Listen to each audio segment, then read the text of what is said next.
አክብሮታዊ ሰላምታችን በያላችሁበት ድረስ የተወደዳችሁ የሸገር ታይምስ ቤተሰቦች እንደምን አላችሁ? የዕለቱ የመረጃ ጥንቅራችን ነው ተጀምሯል። ጥር 5 ቀን 2015 ዓ.ም ዕለተ አርብ ላይ እንገኛለን። የሸገር ታይምስ የመረጃ ጥንቅሮች ተከታዮችና አበይት ጉዳዮች የሚዳስስ ይሆናል። ጀነራል አበባው ታደሰ በ11ኛው ሰዓት ተነስተዋል። እሳቸው በመሩት የሶስተኛው ዙር ግዙፍ ኦፕሬሽን ከጀርባቸው የነበረውን ሰራዊትን በይፋ አሰናብተዋል ተብሏል። በሰሜን ኢትዮጵያው ሶስተኛ ዙር ጦርነት ያልተነገረው የአማራ ልዩ ኃይል ጀብዱ ምን ይመስላል? በክብር የተሰናበተው ሰራዊት ቀጣይ ዕጣ ፈንታስ ምንድነው? የዕለቱ የመረጃ ጥንቅራችን የሚያስደምጣችሁ ጉዳይ ነው። እንደተለመደው እየሰማችሁን አብራችሁን ቆዩ ብለናል። የሸገር ታይምስን ዜናዎች፣ ትንታኔዎች እንደዚሁም የመረጃ ጥንቅሮች ላይክ፣ ሼር አድርጉ። ለቻናላችን አዲስ ሆናችሁ ሰብስክራይብ አድርጉ። ወዳጅነታችሁን አጠናክሩ ስንል በአክብሮት ጋብዘናል። ወደ ዝርዝር ጉዳያችን እናምራችሁ።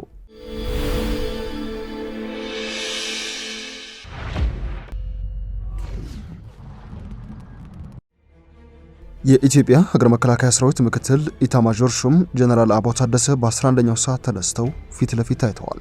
ህወሓት በፕሪቶሪያ የተጠራውን የሰላም ስምምነት እንዲቀበልና ጦርነቱን በሰላም ለመቋጨት ምክንያት ነበር የተባለው በሶስተኛ ዙር የተካሄደው የሰሜን ኢትዮጵያ ጦርነት ነበረ። ለሶስተኛ ዙር በተከፈተው የሰሜን ኢትዮጵያ ጦርነት ህወሓት ምንም እንኳን በመጀመሪያው ዙር የማጥቃቱን ሚና የወሰደ ቢሆንም ከሰሜን ወሎ አዋሳኝ ወረዳዎች ዘልቆ ወደ መሃል ኢትዮጵያ እንዳሰበው መግባት እንዳልቻለ የቅርብ ጊዜ ትዝታ ነው።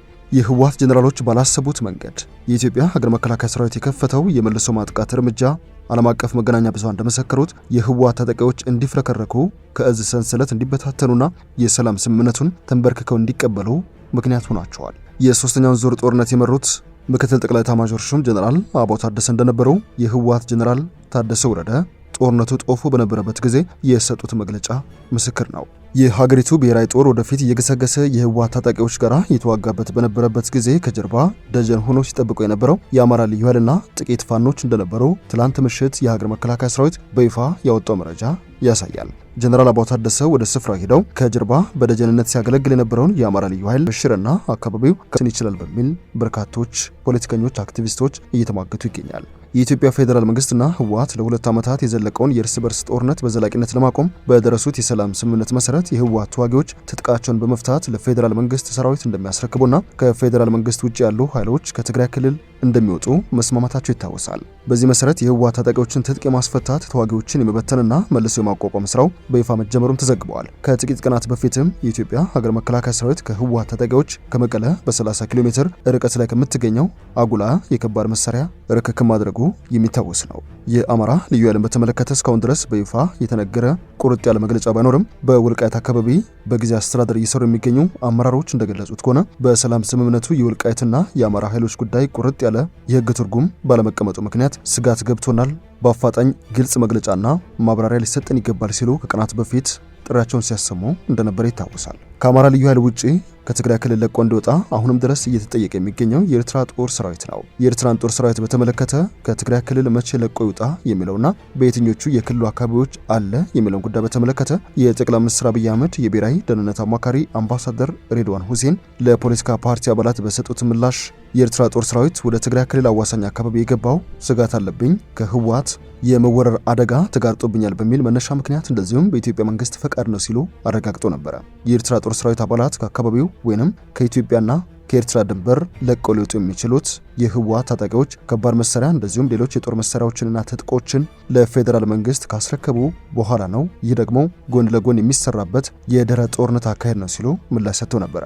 የሽሬና የአክሱም ከተማ ነዋሪዎች የኤርትራ ወታደሮች እንቅስቃሴ መኖሩን መመልከታቸውን ከቀናት በፊት ሲገልጹ፣ ሌሎች ደግሞ ወታደሮች አሁንም በከተሞቹ ዙሪያ እንደሚገኙ ይናገራሉ። በሰሜን ኢትዮጵያ ጦርነት የኢትዮጵያን ብሔራዊ ጦር ሲያግዙ የነበሩት ከፌዴራል መንግስት ውጭ ያሉ ኃይሎች ከትግራይ ክልል አካባቢዎች መውጣታቸው በይፋ ሲገለጽ ይህ ለመጀመሪያ ጊዜ ነው ተብለዋል።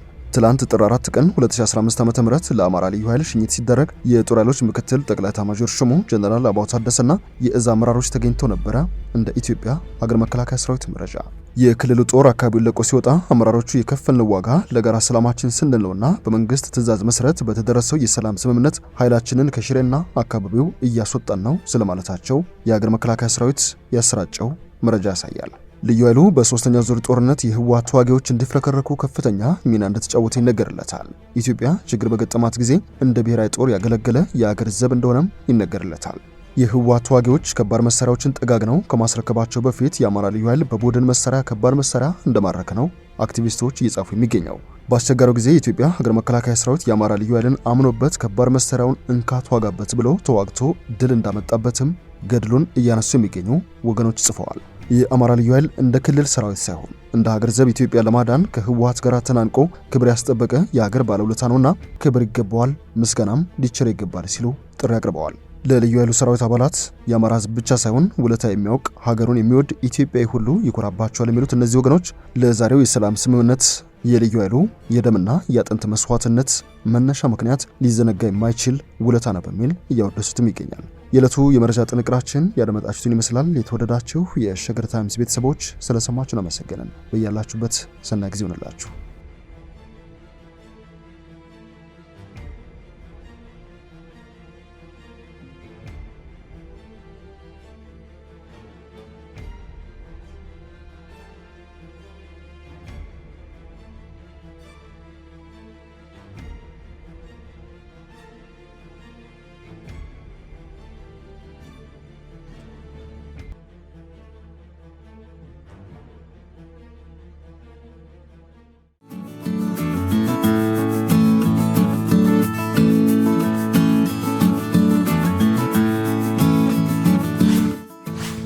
ሸገር ታይምስ ሚዲያን ሰብስክራይብ በማድረግና ደወሉን በመጫን ይከተሉን።